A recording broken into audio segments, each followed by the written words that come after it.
Desde el centro de mando de cada una de nuestras casas, le damos la bienvenida a En Educación, este programa educativo donde nunca salimos de dudas, pero sí de copas. Y esta noche vamos a hablar sobre los retos que tienen las nuevas administraciones educativas en la educación mexicana. Y para esto nos acompañan dos personajazos, dos profesores de gran carisma y habilidad. El profesor Kevin Gibran Rodríguez Wong. Buenas noches, Freddy. ¿Cómo te encuentras? ¿Qué te parece? Bueno, Feliz cumpleaños, acaba de ser tu cumpleaños, muchas felicidades. buenas noches, Chavarín. Muchas gracias por la felicitación y un gusto estar compartiendo esta mesa de análisis contigo. Y también saludo con mucho gusto a mi amigo Oscar Isaac, que nos está acompañando desde Cozalá, me imagino. Ahí veo la supervisión. Un saludo a todos. Ok, muchas gracias, profesor. Y como ya lo dijo el profesor Kevin, también nos acompaña el profesor Oscar Isaac Corral haciendo gala de los trofeos de su supervisión. ¿Qué tal, Jorge Iván? Gusto saludarte. Saludar también con mucho gusto a mi joven y buen amigo Kevin Gibran, el director más joven de Sinaloa. Yo creo que es de los más jóvenes.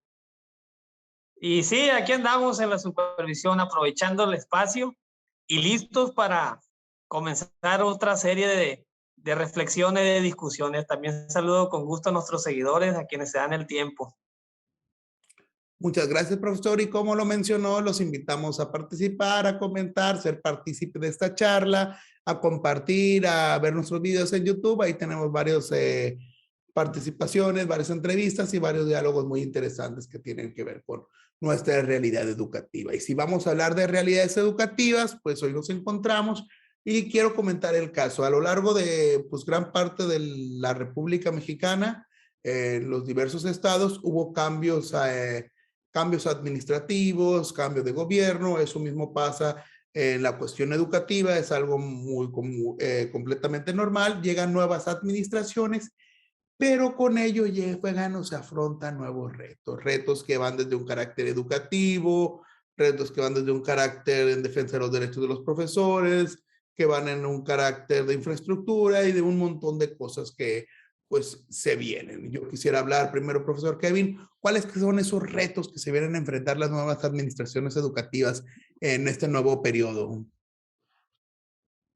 Y Jorge Iván, me escuchan bien? Sí. Ok.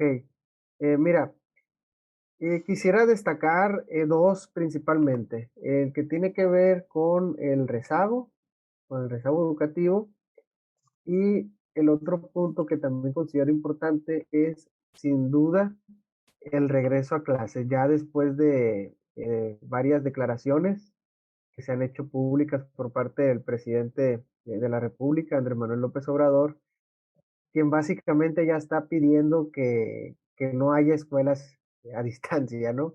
Ya que se reabran las actividades, se reanuden, perdón, las actividades presenciales, y que esto pues tiene varios, o sea, no es tan sencillo, hay varias cosas aquí que analizar. Eh, También a quienes nos están observando en este momento, yo quisiera aclararles que yo voy a aterrizar un poquito, contextualizar en el estado de Sinaloa, donde recién tenemos un cambio de administración en la Secretaría de Educación Pública y Cultura, en donde se encuentra en este momento como titular Graciela Domínguez Nava. Hay que destacar también que de acuerdo a una nota de Alejandro Sicairos en el periódico Noroeste, acá en el estado de Sinaloa, se menciona de que este personaje, Graciela Domínguez, lo considera más como un movimiento más político que más allá por su trayectoria en el ámbito de la escuela pública, ¿no? Sin embargo, pues yo creo que ya tenemos cierta experiencia en que, digamos, las vivencias en el aula, en la escuela, pues no garantizan una administración, digamos, tan aceptable a la voz popular, ¿no? Entonces, en ese sentido, pues yo creo que el considerar como una estrategia política, pues quedaría, digámoslo, con el beneficio de la duda, pues, de ver cómo va a ser su desempeño. Ahora bien, ya llegando aquí a la administración y enfrentarse a una situación de pandemia en donde ya se toma las riendas, ya con varias escuelas abiertas, ya con los maestros ya vacunados, eh, creo que ya encuentro un panorama un tanto distinto. Sin embargo, ¿cuál es el punto en que debe enfocarse? Bueno, pues nos encontramos en un momento de cierre de un primer trimestre de ciclo escolar en donde ya es justo y es necesario eh, detectar ya con precisión cuál es el estado de conocimiento en el que se encuentran nuestros estudiantes, ver si ese estado de conocimiento lograron aprender contenidos, lograron consolidar aprendizajes esperados durante este primer trimestre, ya sea el periodo de recuperación principalmente, o bien habrá que rediseñar algún plan, algún marco con aprendizajes que pueda ajustarse a la situación actual. Ahora bien, esta parte también debería de dar información muy valiosa sobre el número de estudiantes que han dejado la escuela, el número de estudiantes que siguieron inscritos por, digamos, cuestión del sistema, porque la Ley General de Educación pide garantizar el tránsito de los estudiantes de un nivel a otro, pero llegado este momento, observar quiénes son los estudiantes que aunque están registrados, no se ha detectado actividad de parte de ellos. Dónde están, ubicarlos, eh, tener bien enumerado y bien registrado ese número de estudiantes para saber dónde están. Yo creo que ese es un Eh, primer punto. con eso que menciona, Sí, profesor Kevin, está hablando de que no solo hay un gran problema en el rezago educativo, sino en eso de encontrar alumnos, estamos enfrentándonos a una deserción escolar, ya sea voluntaria o correcto. involuntaria. Es correcto, es correcto. Estamos hablando de un panorama en el que se pronostica gran deserción escolar en los diferentes niveles educativos, no nomás hablando del nivel básico, sino también medio superior y superior. Y me parece que ese sería un reto, completamente un reto por parte de la nueva administración. Nada sencillo, ¿no? Muchísimas gracias, profesor Kevin. Profesor Isaac, el profesor Kevin se centró en problemas como la deserción escolar, el regreso a clases, el rezago educativo, problemas que son muy fuertes y que son una realidad dentro del panorama educativo y que las autoridades educativas que llegan tienen que ponerlo en el punto en la agenda. Añadiendo a lo que menciona el profesor Kevin, ¿qué otras usted agregaría y que son de fundamental importancia para el panorama educativo actual? Desde luego que el gran problema es el rezago educativo y la alta tendencia al abandono que existe. Ese es el problema central que enfrentarán las administraciones en estas entidades donde hay cambio de gobiernos en el estado, ¿no? En Sinaloa, y para los amigos que nos escuchan de fuera, pues es un estado importante que no hay que perder de vista, porque aquí el gobernador electo es el doctor Rubén Rocha Moya, que él sale del Senado y tenía la Comisión de Educación. Y eso, desde luego que le da un valor agregado al tema educativo, siendo que es el tema del que viene del Senado de la República, pero ahora implementarlo en el estado, nuestro estado, que es Sinaloa. Y la designación, como le dice bien Kevin, pues es una persona, Graciela, que no tiene mucha familiaridad, parece ser, por su trayectoria con educación básica, por lo menos. Quizá con media superior y superior puede ser que sí, pero en educación básica no. Y sabemos que aquí los retos en educación básica son grandes, como bien lo dice Kevin. Yo agregaría de forma muy puntual, para no repetir lo que él bien ha apuntado, que además del problema, pues, que es el rezago, también la estrategia del seguimiento debe de ser acorde a las condiciones actuales. Por ejemplo, en estos últimos meses hemos vivido estrategias de seguimiento para tener información confiable que nos permita tomar decisiones, pero pues que ha salido contraproducente. Se ha hecho algo como lo que llamamos carga administrativa. Es decir, se han empleado varias estrategias de seguimiento, de las cuales muy pocas nos arrojan información para tomar decisiones en el salón de clases, en la escuela, en las zonas escolares y en el sistema educativo. Hay una estrategia nacional, hay una estrategia local, hay una estrategia a veces también por zona escolar y que revienta en el trabajo del docente como más carga administrativa, porque eso es un reto de generar Por ejemplo, un seguimiento confiable. en ese punto, profesor, de que habla sobre el seguimiento y el exceso de carga administrativa, de que pues, hay uno nacional, uno estatal, uno local, ¿hay qué recomendaría para pues, limitar esa carga, ese nivel de petición o qué estrategia de seguimiento podría ser que limitara pues, ese exceso de carga? Pues para empezar, eliminaría lo que fueran innecesarios, aquellos que no nos arrojaran información pertinente para la toma de decisiones. Si estamos enviando información y no regresan insumos para tomar decisiones, no tiene caso que estemos dando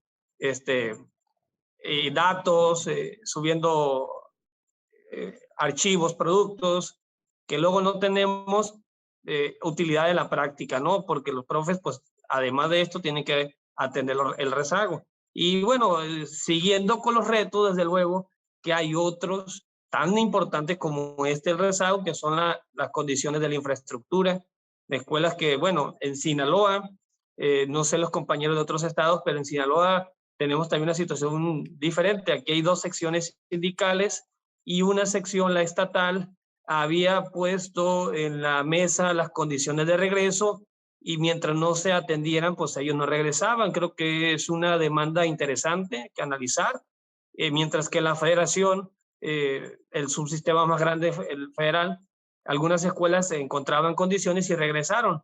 Y fueron dos situaciones en el mismo estado distintas. No podemos hablar de un regreso generalizado, pero la realidad de las cosas es que tenemos escuelas donde existe la voluntad, pero no existen las condiciones.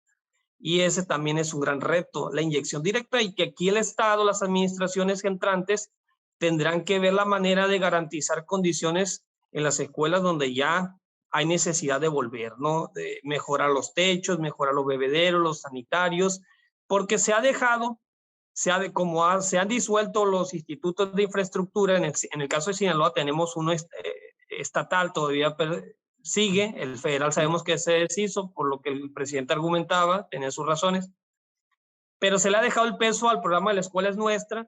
Con ese recurso que algunas escuelas son focalizadas, pues se piensa que se va a remodelar, pero la realidad es que no han alcanzado estos recursos y que no han sido pues bien focalizados. Si bien llegan escuelas de alta marginación, a veces estas escuelas están más cerca de cerrarse por falta de alumnado, y en escuelas donde sí hay necesidad por más alto alumnado, pues está batallando, ¿no? Por el recurso para mejorar. Ese es otro gran reto de mi punto de vista, que tiene que mejorarse a la infraestructura. También la brecha digital, ¿no? Que ya lo digital llegó para quedarse. Eso sabemos que el modelo híbrido se puede echar mano cuando las condiciones climatológicas no lo permitan, pues ya se va a poder aprovechar, pero la brecha digital persiste. El acceso al Internet, los instrumentos en las escuelas para también rendir información. Se ha avanzado, pero sigue siendo un pendiente todavía. ¿Y por qué no pensar en un futuro una red de Drive que vaya quitando pues el llevar los documentos directamente a la SEP y se puedan subir de manera digital e ir quitando esa cultura del original y las dos copias? También sería un paso productivo al cuidado del medio ambiente y a ir quitando ese exceso de papeleo que pues tiende a afectar mucho a la burocracia educativa. Y yo Es quisiera correcto, ahí se ha avanzado. comentar, yo quisiera ahí comentar también casos muy específicos, caso de alumno digital, ¿no? Para las inscripciones y la documentación escaneada y se arma su propio archivo. Yo creo que se ha ido avanzando en ese aspecto, pero aún hay ciertas resistencias, ¿no? A no poder desligarse lo que se había de la forma en la que se había estado trabajando anteriormente. para abonar también a la propuesta para erradicar esta estrategia de seguimiento. Fíjate que, o fíjense que eso de llenar formatos, capturar monitoreos federal, estatal, yo veo una solución si se pudiera automatizar en una sola, los resultados, en una sola plataforma, que estuvieran enlazados automáticamente con la, en este caso con la federal, por decir algo, de manera que únicamente se deba de llenar una sola plataforma en vez de más, o sea, una sola. A eso me refiero con automatizar las capturas, ¿no? Yo creo que eso sería una buena opción, pero también es importante que se descargue esos insumos para saber de qué van a servir pues esta información. Un punto que me faltó añadir sobre los retos, Jorge Iván, si lo puedo mencionar, es este aspecto Claro. de el regreso a clase. Sin duda, mencionaba Oscar Isaac la parte de la infraestructura. Me parece que en su momento fue muy buena decisión el determinar el, eh, digamos, enfocarse a la autonomía de gestión para que cada escuela pudiera tomar decisiones, ¿no? Y hubo el tiempo, me parece prudente, para que pudieran generarse las condiciones en los planteles. Sin embargo, ¿dónde está la mano y la ayuda en esos planteles que están al borde del abandono completamente y donde ya surgen otra clase de problemas, como es el ausentismo por parte de los estudiantes, la falta de responsabilidad por parte de los padres de familia, porque muchas escuelas están saliendo adelante con el puro apoyo de la Asociación de Padres de Familia y de los comités escolares de participación social. Entonces, yo creo que también se puede echar mano directamente de parte de la Secretaría de Educación Pública y Cultura para poder sacar adelante precisamente esas escuelas que generalmente están ubicadas en comunidades o en zonas de alta marginación donde también se requiere estrategias pedagógicas muy precisas. Ahora bien, sobre este regreso a clases está el otro lado, la vacunación. Conforme se ha ido pasando el tiempo, más escuelas han reabierto. Parece ser que ha ido en aumento, vaya. Eh, pero los padres de familia eh, han hecho saber, no lo digo yo, sino que ha aparecido en panfletos, en periódicos digitales, que todavía están inquietos por la cuestión de la vacunación a menores de, en este caso, quienes están en edad escolar. Y yo creo que ese es un punto muy importante también porque, eh, aunque no depende 100% de la Secretaría de Educación Pública y Cultura, sí es facultad de garantizar que en las escuelas exista y se apliquen los protocolos de salud, que no se relajen los protocolos de salud en las escuelas. Y esto, seguro estoy que generará confianza de parte de los padres de familia. Si en las escuelas se observa un filtro sanitario en la entrada, la sana distancia, orden a la hora de entrar y salir, los horarios recortados, me parece que el padre de familia puede sentirse un poco más eh, con confianza, ¿no? Para poder eh, decidir enviar a sus hijos a clase. Ahí mi comentario, Jorge. Muchas gracias, profesor Kevin. Profesor Isaac. Yo creo que esta parte de garantizar la salud en esta nueva realidad es central, ¿no? En las nuevas administraciones, el que haya un apoyo por parte de las entidades para monitorear efectivamente los contagios, es decir, que haya un trabajo interinstitucional efectivo entre la Secretaría de Salud, la Dependencia de Salud y las escuelas, porque aquí en el caso de Sinaloa, el regreso cada vez más creciente es cada vez más creciente el número de estudiantes que asisten a la escuela junto con sus maestros, y eso aumenta también las posibilidades de riesgo de contagio. Y ya lo habíamos comentado en un programa anterior que los protocolos son como el deber ser, ¿no? la aspiración. En la medida en que se cumplan, pues es que estamos bien, pero la realidad es que los protocolos implican recursos, materiales, insumos, capacitación y desde luego una colaboración entre instituciones que muchas veces no existe o es deficiente. Y eso es un reto, desde luego, ¿no? Coincido en esa parte.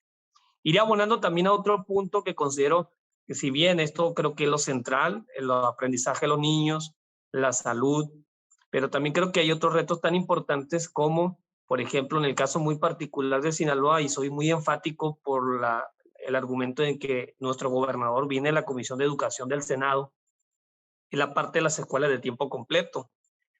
Este programa, pues que, si ustedes recuerdan, se decía, algunos decían que iba a desaparecer a la llegada de este gobierno, otros decían que no, pero la realidad es que no tiene presupuesto y va a depender de lo que se diga en la escuela es nuestra. Y yo pienso que debe de ser un reto y debe atenderse, porque en el caso muy particular de nuestra entidad fue una promesa de campaña del gobernador, porque seguramente lo va a recuperar de alguna u otra manera, pero creo que la oportunidad de que la escuela se reinvente, es decir, que el formato escolar, que el tiempo, que las prácticas, que la organización de todo ello dé paso a una nueva escuela, porque la escuela de tiempo completo como tal seguramente ya no va a volver, y sería una lástima que la infraestructura, los insumos que tanto recursos y tiempo costaron, que están en las escuelas, que en su momento fueron de tiempo completo, queden desaprovechadas. Además de eso, pues desde luego que está el enfoque hacia el personal docente, que tendría que ver, y aquí lo uniría con la revalorización del magisterio. Es decir, que los profesores trabajen en una escuela nueva, de tiempo completo, pues es la aspiración, pero no sabemos hasta qué punto se puede hacer realidad esto. Es decir, que se amplíe la jornada, que se maneje otro formato, otros tiempos, pero que también el docente pues se acople a esta nueva dinámica y que también lo vea en beneficio de su trabajo. Es decir, se hablaba por una parte de la basificación de 3/4 de tiempo, del tiempo completo, y son cuestiones que se tienen que pensar muy bien porque implican recursos, ¿no? Pero creo que es una oportunidad de observar y de proponer un formato diferente a estas nuevas realidades post-pandémicas que estamos viviendo y que de luego se convirtieron también en ciertas promesas durante la campaña y que ahora estamos muy expectantes para ver cómo se van a materializar y quizá puedan ser ejemplo para otras entidades que también, pues, hubo mucho empuje en la escuela de tiempo completo. Recordaremos que la meta era que todas las escuelas del país de educación básica pasaran a ese programa de tiempo completo, pero no es así. Ok. Muchísimas gracias, profesor Isaac. Muchísimas gracias, profesor Kevin. Muchas gracias a las personas que nos escuchan. Estuvieron comentando algunas de las principales causas, principales retos que se vienen. También detrás de cámaras mencionaba también el profesor Isaac que era de nuevo la revalorización en las escuelas normales, volverle a inyectar un choque de adrenalina a las escuelas normales, rehabilitarla, porque de ahí es donde surgen los profesores. Mencionamos otro respecto a la salud, otro respecto a pues a las promociones que están habladas y un montón de cuestiones que tienen que aprovechar este momento, estas nuevas administrativas para poder ir mejorando. Igualmente, les invitamos a las personas que no nos quedemos callados, que participemos, comentemos, aprovechemos todos los medios de comunicación para difundir los mensajes, para hacer llegar nuestras inquietudes y por eso el equipo de educación les da las gracias por llegar hasta el final. Igualmente los invitamos a escuchar nuestros otros videos. Les deseamos que tengan un excelente fin de semana y como siempre les recordamos que el último en salir, que apague la luz. Muchas gracias y buenas noches.